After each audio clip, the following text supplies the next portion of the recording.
नमस्कार दोस्तों, आप सभी का स्वागत है आपके अपने YouTube चैनल बिहार वर्तक में। दोस्तों, आज हम लोग देखने वाले हैं हिंदी पेडागोजी, जो कि बहुत ही इम्पोर्टेंट है। और ये जो पेपर है, ऑनलाइन एग्ज़ाम हुआ था 7 फरवरी 2023 में, उसी का ये पेपर है, ठीक है। और हम लोग बहुत ही बेटर तरीके से क्वेश्चन को करेंगे और आप लोग ऑप्शन पढ़कर आंसर कीजिए, ठीक है, कि कौन सा ऑप्शन सही हो रहा है, कौन गलत। आइए हम लोग क्वेश्चन को देखते हैं। फर्स्ट क्वेश्चन है आपका कि भारत में विद्यालयी शिक्षा के संदर्भ में बहुभाषावाद के लिए कौन सा कथन सही है, ये बताना है आपको।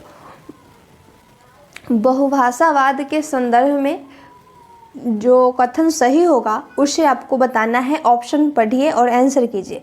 फर्स्ट ऑप्शन है आपका, बहुभाषावाद का प्रयोग भाषाओं और विषयों के शिक्षण अधिगम के लिए एक संसाधन के रूप में होना चाहिए।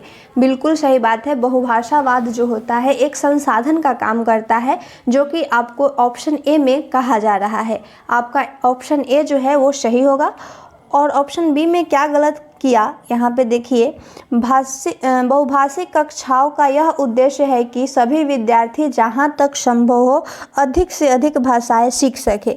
यहाँ अधिक से अधिक लगाया, इसलिए ये गलत हो जाएगा सेंटेंस। बहुभाषावाद का ये अर्थ नहीं है कि अधिक से अधिक भाषाएं सीख सके, ये गलत हो जाएगा, ठीक है। और ऑप्शन सी में क्या गलत किया कि प्रत्येक विद्यार्थी को अंग्रेजी सीखनी चाहिए और अंग्रेजी माध्यम से विद्यालय में पढ़ना चाहिए। बिल्कुल गलत बात है। किसी विद्यार्थी को आप फोर्स नहीं कर सकते हैं कि यही लैंग्वेज चूज करो, वो स्वतंत्र है, कोई भी लैंग्वेज से पढ़ाई कर सकता है, ओके। और ऑप्शन डी में क्या गलत किया कि बहुभाषिक कक्षा में प्रत्येक बच्चे को मातृभाषा से शुरू करते हुए हिंदी, फिर अंग्रेजी, इस तरह से 3 भाषाएं सिखानी चाहिए। यहाँ फिक्स वाली बात कर रहा है, पहले हिंदी सिखाना चाहिए फिर अंग्रेजी, इस तरह से नहीं होना चाहिए, ठीक है। चलिए हम लोग देखते हैं नेक्स्ट क्वेश्चन। नेक्स्ट है आपका, भाषा शिक्षण के किस उपागम में सूची पाठ्य सामग्री के अर्थ पर ध्यान दिया जाता है, बजाय कि एक एक शब्द के अर्थ पर। यानी कि यहाँ पे निगेटिव आपको छांटना है। यहाँ पे बजाय बोला, इसलिए किसको छोड़कर जो है कि सभी पर एक एक अर्थ लगता है, या फिर यहाँ पे क्वेश्चन कहा कि पाठ्य सामग्री के अर्थ पर ध्यान दिया जाता है बजाय किसके, तो वो जो है आपका समग्र भाषा उपागम, यानी कि समग्र बोला, यानी कि सभी तरह से। तो यहाँ कोई भी अभी तक समग्र नहीं हुआ है, तो आपका ऑप्शन बी जो है वो गलत है। और यहाँ पे बजाय पूछ रहा था किसको छोड़कर, तो ऑप्शन बी आपका सही हो जाएगा। विभिन्न दर्शनग्राही उपागम, ये बहुत अच्छा होता है। संरचनात्मक उपागम, ये भी बहुत अच्छा होता है। और संप्रेषणात्मक उपागम, ये भी अच्छा होता है, ठीक है। और समग्र भाषा उपागम की जब भी बात करें वो गलत होता है, इस बात को आप नोट कर सकते हैं। नेक्स्ट क्वेश्चन देखिए क्या है। वाक् समुदाय लोगों का वह समूह है जो, वाक्य समुदाय जो है लोगों का वह समूह है जो क्या करता है, भाषा के प्रयोग के संदर्भ में एक समान मानकों का प्रयोग करता है। यही होता है क्या, वाक्य समुदाय, ओके। इसमें वाक्य समुदाय में क्या करेगा, एक समान मानकों का प्रयोग करेगा, ओके। एक समान वाक्य का प्रयोग नहीं करेगा और ना ही एक समान भाषा शिक्षण का प्रयोग करेगा। यहाँ पे ऑप्शन सी और डी गलत है, ए भी गलत है। यहाँ पे विशिष्ट प्रकार की बात यहाँ पे कह रहा है, ये भी गलत हो जाएगा, ठीक है। आप याद रख सकते हैं, वाक्य समुदाय जो है वो एक समान मानकों का प्रयोग करता है और संदर्भ वाली बात अच्छा होता है, इस बात को थोड़ा सा ध्यान दीजिएगा। आइए देखिए नेक्स्ट क्वेश्चन। कक्षा 5 की अध्यापिका अपने विद्यार्थियों को कहानी सुनाते समय रचनावादी उपागम का प्रयोग करती है।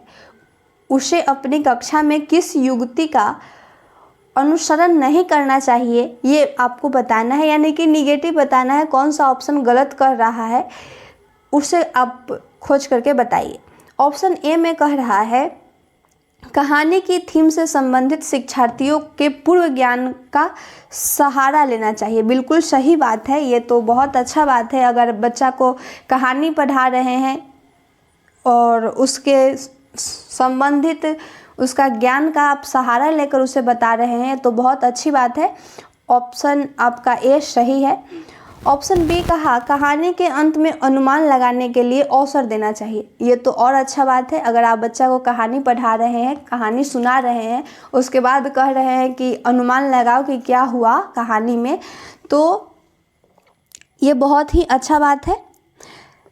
तो आपको निगेटिव खोजना है, इस बात को ध्यान दीजिएगा। ओके, ऑप्शन सी में कह रहा है कहानी को कंठस्थ करके कक्षा में वर्णन करना चाहिए।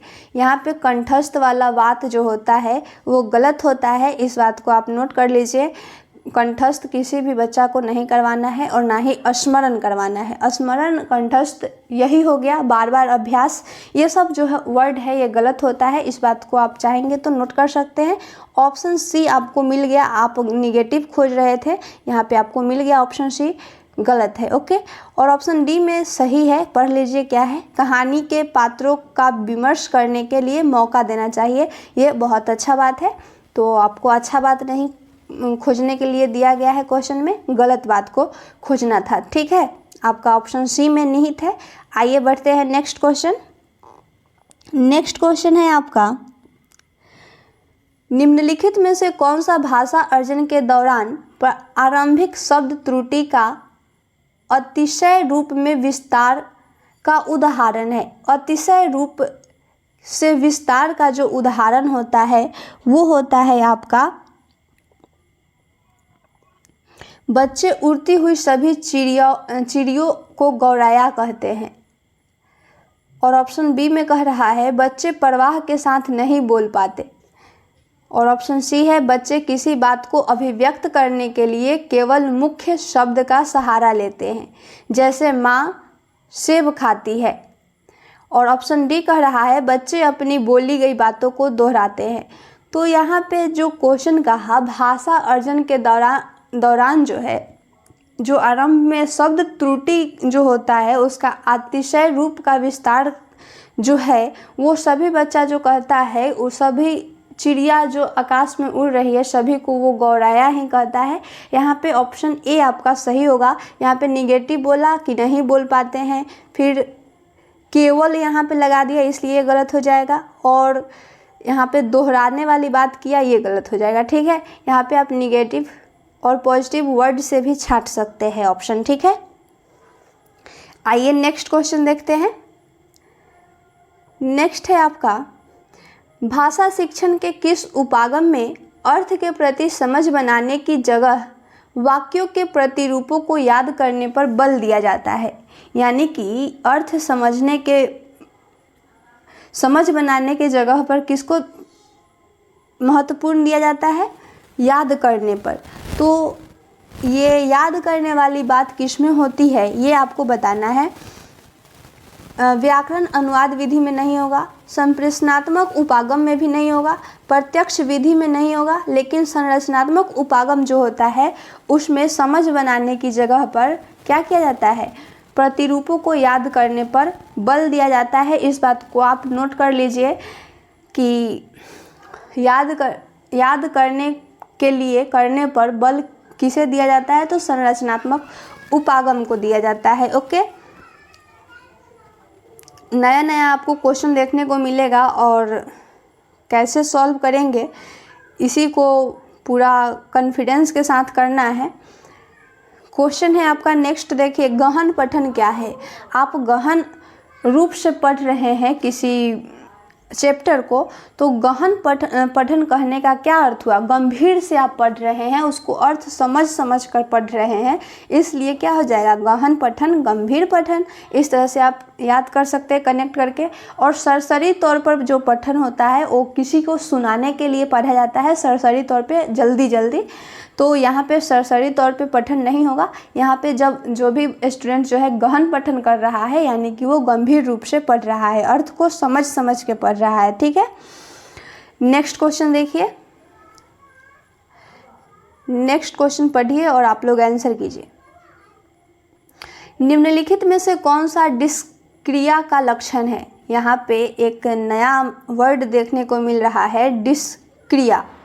डिस्क्रिया का लक्षण क्या होता है ये आपको पता है, और नहीं पता है तो जान लीजिए। डायरेक्ट आंसर पे आते हैं। डिस्क्रिया का जो लक्षण होता है वो मांसपेशियों की कमजोरी के कारण ध्वनि निकलने में जीभ और होठ के समन्वय में कठिनाई होती है। इसी को क्या कहते हैं? डिस्क्रिया।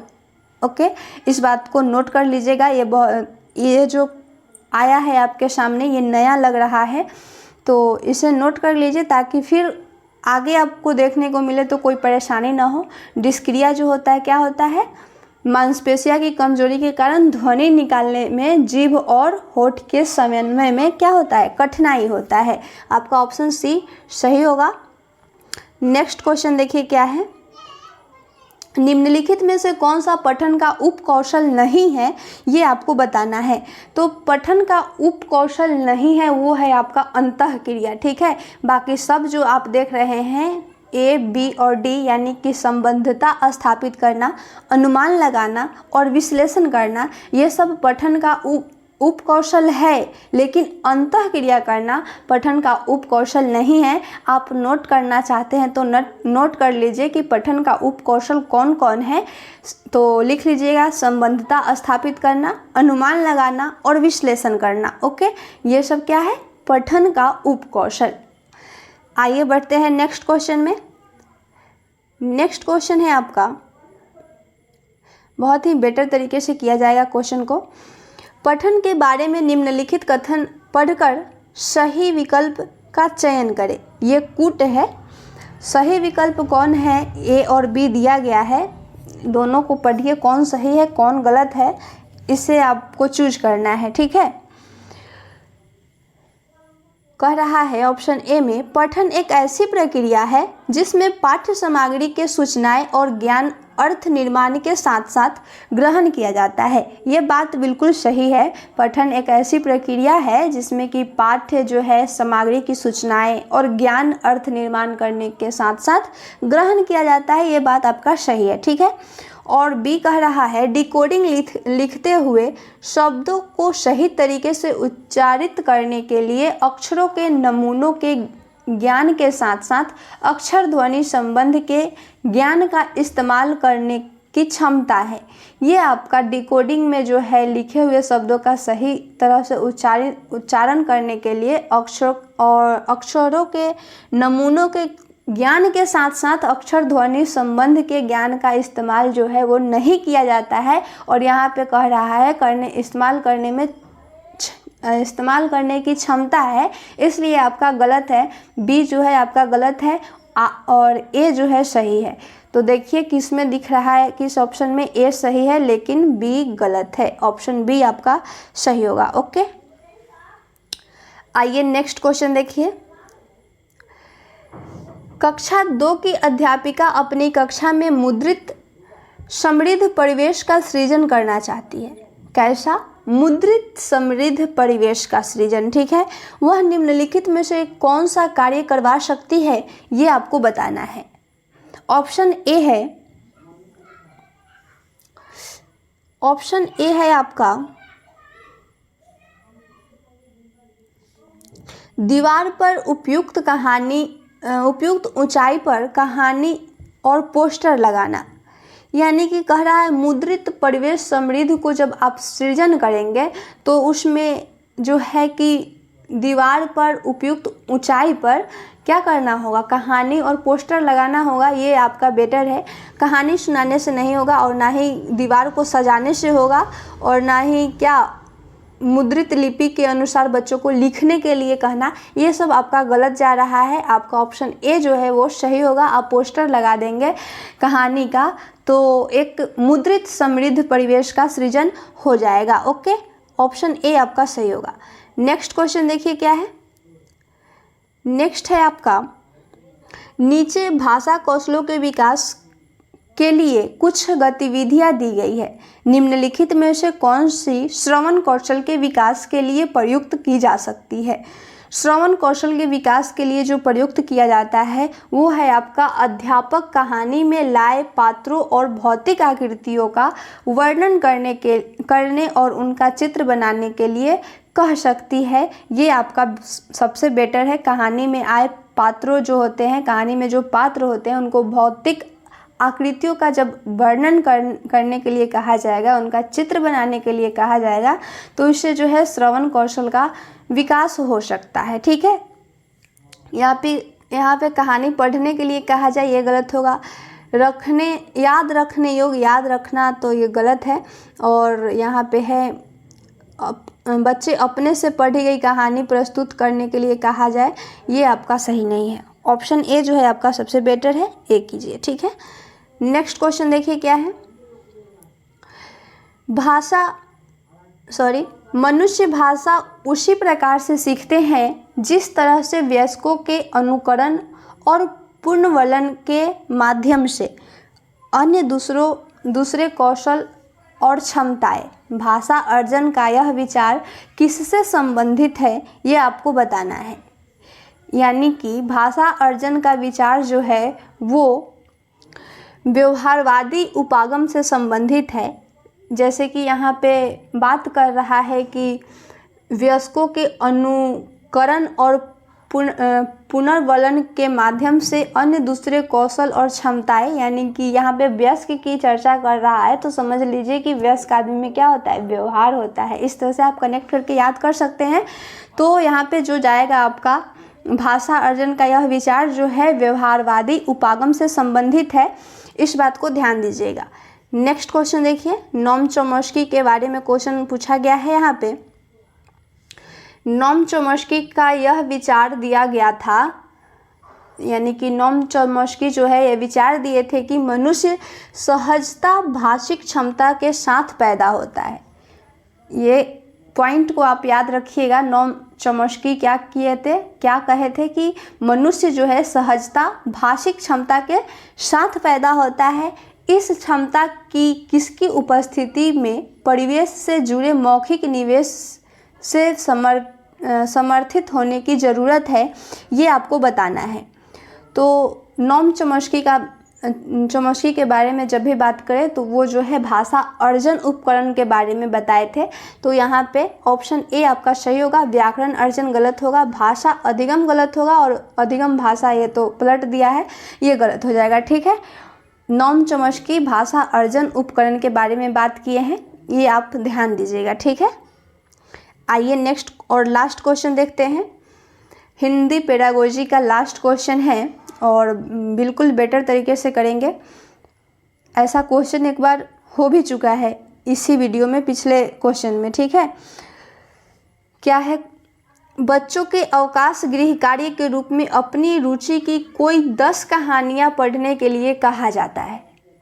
इस तरह से उन्हें क्या करने के लिए प्रोत्साहित किया जा रहा है, ये आपको बताना है। 10 कहानी आप दे रहे हैं किसी बच्चा को पढ़ने के लिए, तो वो 10 कहानी को गहन रूप से नहीं पढ़ पाएगा, उसे जल्दी जल्दी पढ़ेगा सुनाने के लिए, सरसरी तौर पर पठन करेगा। आपका ऑप्शन सी सही होगा। विस्तृत पठन भी नहीं होगा और ना ही बारीकी से पठन होगा। ठीक है, बारीकी से पठन कहने का अर्थ हुआ क्या, उसको अर्थ समझ के पढ़ना। लेकिन किसी बच्चा को आप दे रहे हैं कि अपने रुचि के अनुसार 10 कहानियाँ पढ़ो, तो वो जो है सरसरी तौर पे पढ़ेगा, यानी जल्दी जल्दी पढ़ेगा। ठीक है, बहुत ही बेटर क्वेश्चन था आपका। क्वेश्चन 120 तक ख़त्म हो चुका, हिंदी पेडागोजी था। और हम लोग मिलेंगे नेक्स्ट वीडियो में नेक्स्ट टॉपिक के साथ। आप लोग अच्छे तरीके से क्लास को कीजिए। मिलते हैं नेक्स्ट वीडियो में। जय हिंद।